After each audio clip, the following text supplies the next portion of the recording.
আসসালামু আলাইকুম ওয়া রাহমাতুল্লাহি ওয়া বারাকাতুহু। সুপ্রিয় দর্শক, আপনারা জানেন এখন শীতকাল চলতেছে। তো শীতকালে ক্যাপাসিটার অনেকটা কম চলে, তাই আমরা ক্যাপাসিটারগুলো টেস্ট করব এবং কি কোনটা ভালো না সেটা আপনি আমাকে কমেন্টে জানাবেন। এটা হলো ভাই সিরিজ লাইন। এটাতে যখন চকেটের মধ্যে লাইন ঢুকে দেওয়ার পরে এই বাল্বটা জ্বলতেছে। দেখুন, এই চকেট ফেজ নিউট্রাল, তারপরে এখানে ঢুকানোর পরেও লাইটটা জ্বলতেছে। ওয়াও, এটা আসলে অসাধারণ একটা সিরিজ বোর্ড। এটা আবার চাইয়েন আপনারা বাসার মধ্যে এরকম করে ঢুকেন না, তাহলে ফুডে শর্ট সার্কিট হবে। এখানে দুইটা ক্যাপাসিটার আছে। আমরা এখন একটা চেক করব। প্রথমে তো এটা চেক করব এটা কি আসলে ভালো আছে কিনা। তো আমরা সিরিজে দিয়ে দিলাম।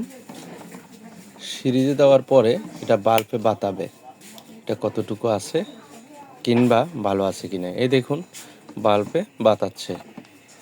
এখন এটা ফুটাইলে কীরকম আওয়াজ হয় সেটা দেখুন। ওয়াও, সামান্য।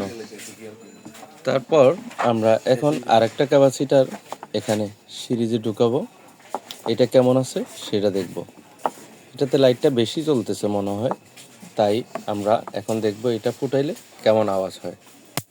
ওয়াও, তাহলে এইটা ভালো ক্যাপাসিটার না এটা ভালো ক্যাপাসিটার সেটা আপনারা কমেন্টে জানাবেন। আমি কিছুই বলবো না। ক্যাপাসিটার শীতকালে খুব কম চলে, তাই বসে যায় অনেকটা। তো সেই ক্ষেত্রে আপনারা কোনটা ভালো কোনটা মন্দ সেটা আমাকে কমেন্টে জানাবেন। কোনটা বেশি ফুটছে কোনটা কম ফুটছে সেটা আমি দেখব। আপনাদের কতটুকু মেধা আছে বা ইলেকট্রিক লাইনে আপনাদের কোনো সাপোর্ট আছে কি না। ইনশাল্লাহ। ধন্যবাদ সবাইকে, ভালো থাকবেন।